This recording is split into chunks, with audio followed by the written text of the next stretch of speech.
হায়াত নামক জিন্দেগি অচিরে শেষ হয়ে যাবে, দুনিয়াতে কেউ থাকতে পারবে না। আল্লাহ রাব্বুল আলামিন সূরাতুল মুলুকের মধ্যে বলেছেন, আল্লাযী খালাকাল মাউতা ওয়াল হায়াতা লিয়াবলুয়াকুম আইয়ুকুম আহসানু আমালা। আল্লাহ রাব্বুল আলামিন বলেন, এই মৃত্যু নামক হায়াত নামক জিন্দেগিকে আমি আল্লাহ তাআলা সৃষ্টি করলাম বান্দার পরীক্ষার জন্য।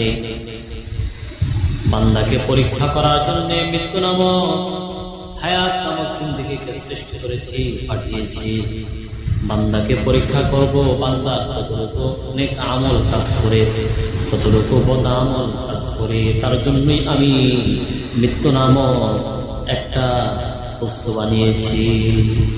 এটা আল্লাহ তাআলা বানিয়েছেন বান্দার জন্য। বান্দাকে পরীক্ষা করবেন, বান্দা কতটুকু আল্লাহর কাজ করে, কতটুকু শয়তানের কাজ করে।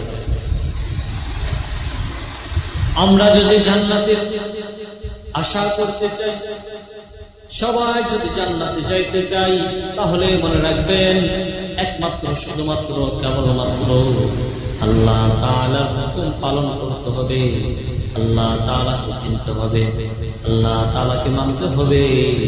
আল্লাহকে যদি মানতে পারেন, আল্লাহ তাআলা বলেন, আমি আল্লাহ এমন জান্নাত তোমার জন্য বানাইছি রে বান্দা, কল্পনা করে তুমি শেষ করতে পারবে না।